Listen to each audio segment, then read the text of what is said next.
ইন্নাল্লাযীনা ক্বালু রাব্বুনাল্লাহ সুম্মা ইসতাকামু, নিশ্চয় যারা বলেছ আমাদের রব আল্লাহ, এই কথার উপর তোমরা সুম্মা ইসতাকামু, ইস্তিকামত থাকো, অচল অবিচল অটল থাকো, অটল অবিচল থাকো। থাকলে কি হবে? আল্লাহ তাখাফু ওয়া লা তাহজানু ওয়া আবশিরু বিল জান্নাহ। আল্লাহ বলেন,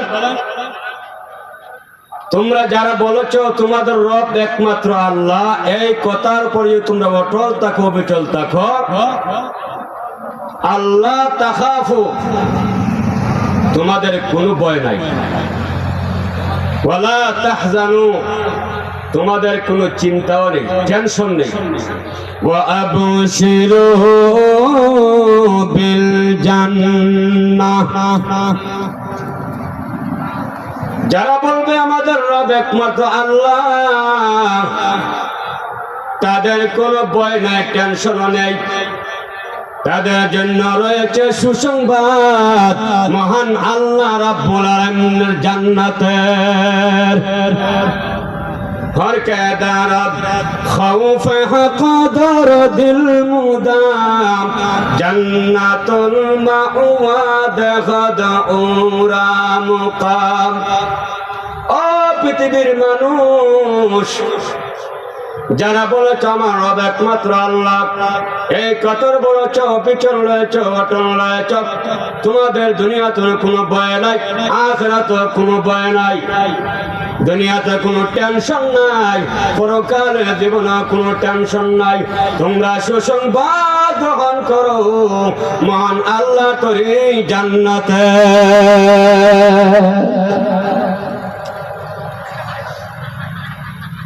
তাইলে আমরা কি বুঝলাম? আমরা যারা ঈমান এনেছি, দাবি করি, আল্লাহ বলেন সুম্মা ইসতাকামু, এই কথার উপর তুমি অটল থাকতে হবে। আর ঈমান আনলাম আমি, আবার অটল থাকতে হবে কেন? এটা প্রশ্ন জাগেনি না জাগে না? অবশ্যই জাগে। আল্লাহ বলেন, ও দুনিয়ার মানুষ, ঈমান এনেছো বলছো, তোমাদের কাজ শেষ নাই। أحسب الناس أن يتركوا أن يقولوا آمنا وهم لا يفتنون।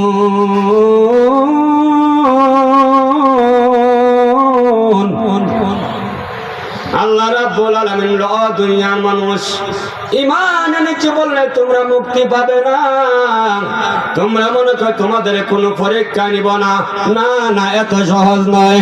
বরং যারা বলেছে ঈমান এনেছি আল্লাহর উপর, তোমাদের উপর আল্লাহর পক্ষ থেকে পরীক্ষা নেওয়া হবে। দুরকম ঠিক কিনা? কিসের পরীক্ষা নিবেন? আল্লাহ পবিত্র কোরআন আয়াতে বলেন, وَلَنَبْلُوَنَّكُمْ بِشَيْءٍ مِّنَ الْخَوْفِ وَالْجُوعِ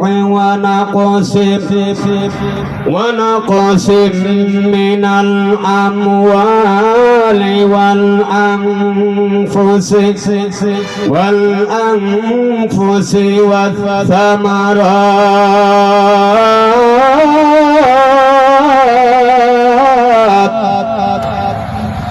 পৃথিবীর মানুষেরা, তোমরা মনে করেছ ঈমানের চার কোনো কাজ নাই, শুধু জান্নাত পেয়ে যাবা। না রে না, আমি আল্লাহ রাব্বুল আলামিন ওয়ালা নাবলুওয়ান্নাকুম, অবশ্যই তোমাদেরকে পরীক্ষা করব। ওয়ালা নাবলুওয়ান্নাকুম বিশাইইন মিনাল খাউফ, এক নম্বর পরীক্ষা আমি আল্লাহ রাব্বুল আলামিন তোমাদেরকে ভয় ভীতির মধ্যে ফেলে দিব। কিসের মধ্যে? ভয় ভীতির মধ্যে ফেলে দিবেন। বাইরে আমার লক্ষ্য করে শুনুন, ইব্রাহিম পয়গম্বর যখন আল্লাহর প্রতি ঈমান এনেছিলেন, আল্লাহ রাব্বুল আলামিন পয়গম্বর ঈমান এনেছো বলে তুমি মুক্তি পাবা না।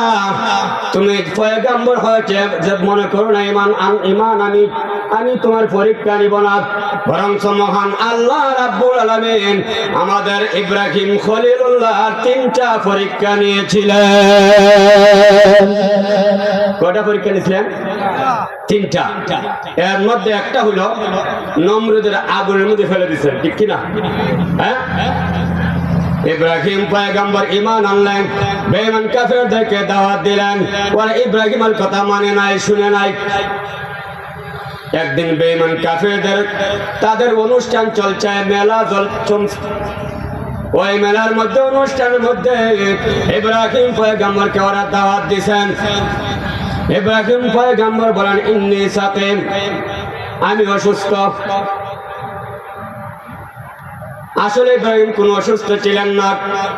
মুফাসসিরে কেরাম তাফসীরে কিতাবে উল্লেখ করেছেন ইব্রাহিম আলাইহিস সালাম শারীরিক কোন অসুস্থ ছিলেন না, তিনি ছিলেন মানসিক অসুস্থ। জোরে কোন সুবহানাল্লাহ। শারীরিক কোনো অসুস্থ নয়, জ্বর কাশি সর্দি কিচ্ছু নয়, উনি ছিলেন মানসিক অসুস্থ। কে মানসিক অসুস্থ? যে আমার উম্মতদেরকে আমি দাওয়াত দিচ্ছি, ওরা আমার দাওয়াত গ্রহণ করছে না, ওরা জাহান্নামের দিকে রওনা দিচ্ছে, এই জন্য আমি তাদের চিন্তায় চিন্তিত। এটাকে বলা হয় মানসিক রোগ। দুরকম ঠিক কিনা? ভাই আমার লক্ষ্য করে শুনুন, ইব্রাহিম আলাইহিস সালাম বলে আমি অসুস্থ। ওরা চলে গেলেন তাদের অনুষ্ঠানে। অপরদিকে ইব্রাহিম পয়গম্বর আলাইহিস সালাম ওদের মন্দিরে প্রবেশ করে হাতের মধ্যে একটা কুরআন নিয়া 360টি মূর্তি ভেঙ্গিয়া চুরমার করে দিলেন, কিন্তু বড়টাকে ভাঙলেন না।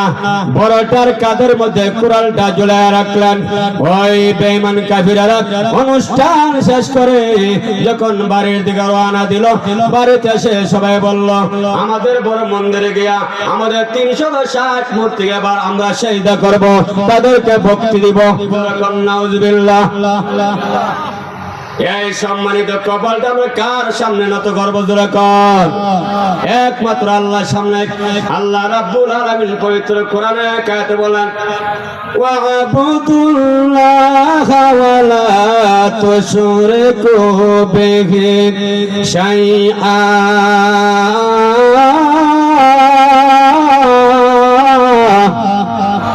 ও দুনিয়ার মানুষ, তোমরা একমাত্র আমি আল্লাহর বন্দেগী করবে। কার বন্দেগী? এখানে ইমানদারের কোনো উল্লেখ নাই, বেঈমান কাফেরের কোনো উল্লেখ নাই। ইমানদার হও, বেঈমান কাফির হও, ইবাদত কার হবে? জোরে কর। কিন্তু আজকে দেখা যায়, আজকে আমরা মুসলমান হইয়া হিন্দুদের মন্দিরে যাইনি না, যাই না। আমরা মুসলমান হইয়া হিন্দুদের দুর্গা পূজায় যাই। জোরে কর, ঠিক কিনা? কিন্তু আমরা দাবি করি আমরা মুসলমান। যদি আমাদের লজ্জা থাকতো, আমরা মুসলমান হয়ে হিন্দুদের দুর্গা পূজা দেওয়া সম্ভব হতো না। জোরে বলুন, ঠিক কিনা? কোন বেঈমান কাফের হিন্দু সম্প্রদায় আমাদের ঈদ অনুষ্ঠানে কোনদিন আসছেনি? আসবেনি। আসলে তাদের পিঠ খালি যাইবনি। আর জোরে কর। কোন হিন্দু লোক আমাদের মসজিদে কোনদিন প্রবেশ করছেনি? করার কোন সাহস আসেনি। ও মুসলমান, তুমি বলো ইসলাম ধর্মের মধ্যে মুসলমান জাতি হলো সর্বশ্রেষ্ঠ ধর্মের অধিকারী। ইসলাম ধর্ম হলো এই পৃথিবীর মধ্যে সর্বশ্রেষ্ঠ ধর্ম। ধরে কোন ঠিক কিনা? আল্লাহ রাসূল বলেন, এই ইসলাম ধর্ম হলো সবচেয়ে উত্তম ধর্ম। মান বাদদালা দীনাহু ফাকতুলুহু। যে লোকটা ইসলাম ধর্ম গ্রহণ করার পরে আবার বেঈমান হয়ে যায়, মুরতাদ হয়ে যায়, তার কোনো শাস্তি নাই। তার একমাত্র শাস্তি হলো তাকে হত্যা করে দাও। দেখেন, আপনারা আবার তুলে নিয়ে হত্যা করে দেন কি? আপনারা না, এই দেশের সরকারে যাবে। এরকম ঠিক কিনা? যাই হোক, দিয়ে গেলে কথা লম্বা। মুআজ্জিন মেহমান ইনশাআল্লাহ কিছুক্ষণের মধ্যে আসবেন। এর আগে গিফট আমি পূরণ করতে চাই। আপনারা আমার শুধু বেজার হইছেন? হ্যাঁ, বারবার লক্ষ্য করে শুনুন। ইব্রাহিম পয়গম্বর হাতের মধ্যে কোরআন নিয়া 359টাকে ভেঙে চুরমার করে দিলেন। একটা মাত্র, ওটার নাম হলো বড়টা। ওটাকে মারলেন না, কাঁধের উপর কোরআন জোড়ায় রেখে দিলেন। ওরা যখন বাড়িতে আসলেন মন্দিরে ঢুকে দেখে সব চুরমার হয়ে গেছে, একটি মাত্র রয়ে গেল যেটা সবচেয়ে বড় মূর্তি। ওরা কয় এই মূর্তির কাছে মূর্তিকে এই মূর্তির অবস্থা কে করছে? লোকেরা কয় আমাদের মূর্তির বিরুদ্ধে আচরণ করে একমাত্র পয়গম্বর ইব্রাহিম। জোরে কোন ঠিক কিনা? ইব্রাহিম পয়গম্বর ছাড়া কেউ করে নাই। লোকেরা জিজ্ঞাসা করল ইব্রাহিম রে তুমি কে কাজ করেছ? ইব্রাহিম পয়গম্বর বল ফালাহু কাবীরুহুম হাযা, এদের মধ্যে যেটা বড়টা সেইটাই এই সমস্ত মূর্তি ভেঙে ফেলেছে। ইব্রাহিম বুঝাইতে চাইলেন এদের মধ্যে বড়টা তো আমিও।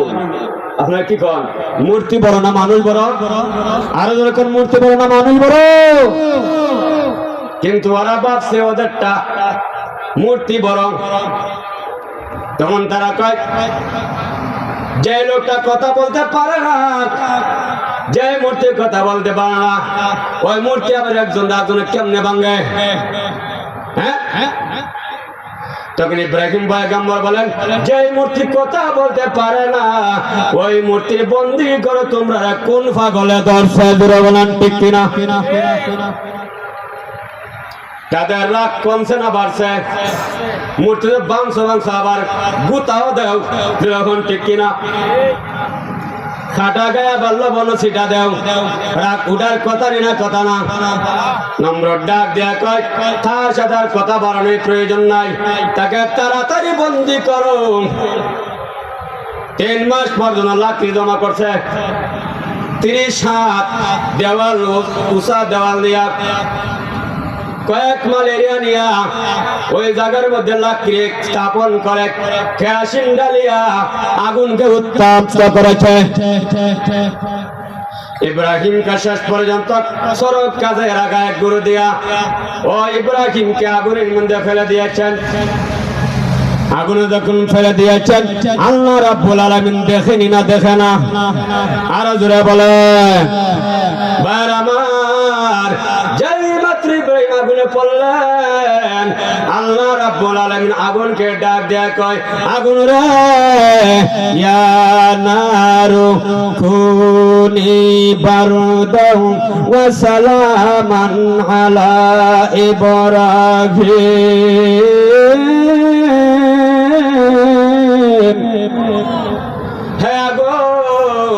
তুমি আমার ইব্রাহিমের জন্য ঠান্ডাদায়ক শান্তিদায়ক ঠান্ডা হয়ে যাও। ইব্রাহিম পয়গম্বরের জন্য আগুন ঠান্ডা হয়ে গেছে।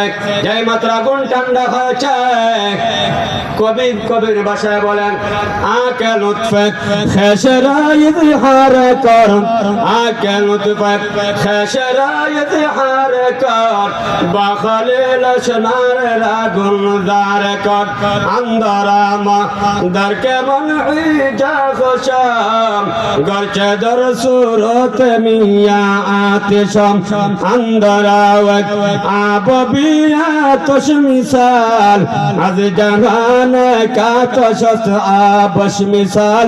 জোরকন সুবহানাল্লাহ। আল্লাহ যখন অর্ডার দিল আগুন রে আমার ইব্রাহিমের জন্য তুমি শান্তি দাও, ঠান্ডা হয়ে যাও। তাফসীরে কুরতুবীতে তাফসীর মাযহারিতে উল্লেখ করা হয়েছে যদি আল্লাহ রাব্বুল আলামিন সালামা শব্দ না লাগাইতেন ইব্রাহিমের আগুন এত ঠান্ডা হয়ে যেত। ঠান্ডার কারণে ইব্রাহিম দুনিয়া থেকে বিদায় হয়ে যেতেন।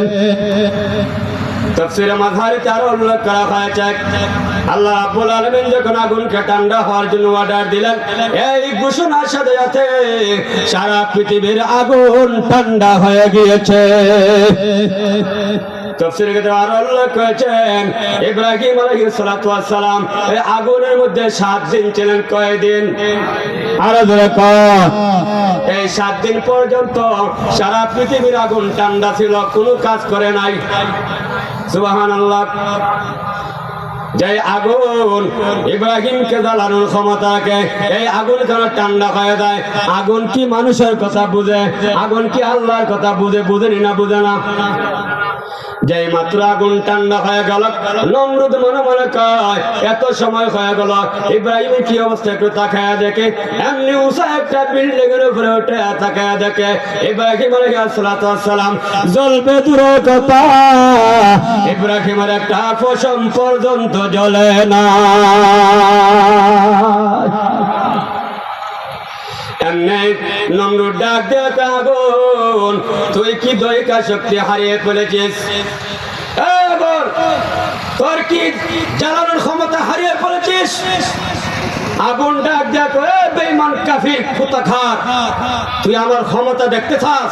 তুই আইসা নাই মধ্যে তোকে সহ তোর 14 গোষ্ঠী জ্বালিয়ে শেষ করে দিতে পারি, কিন্তু আল্লাহর পয়গম্বর ইব্রাহিমের একটা পশম জ্বালাইবার ক্ষমতা আমার নাই।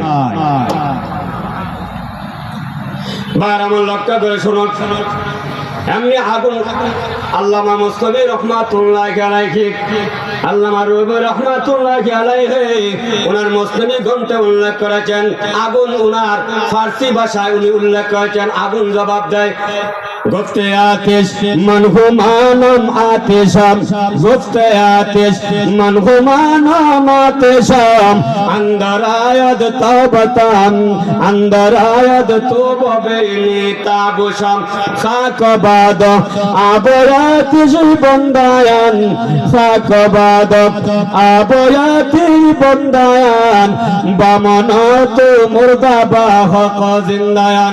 ও পৃথিবীর মানুষ, যাই মাত্র নমরুদ ডাক দিছে, আগুন ডাক দেয়া কয়, ও কাফির বেঈমান কোথাকার, তুই এসে আগুনে লাফ দিয়া দেখ, তোরে গোটা পৃথিবী জ্বালাইতে পারে, কিন্তু একটা মুহূর্তের জন্য ইব্রাহিম খলিলের একটা পশম জ্বালাইবার ক্ষমতা আমার না।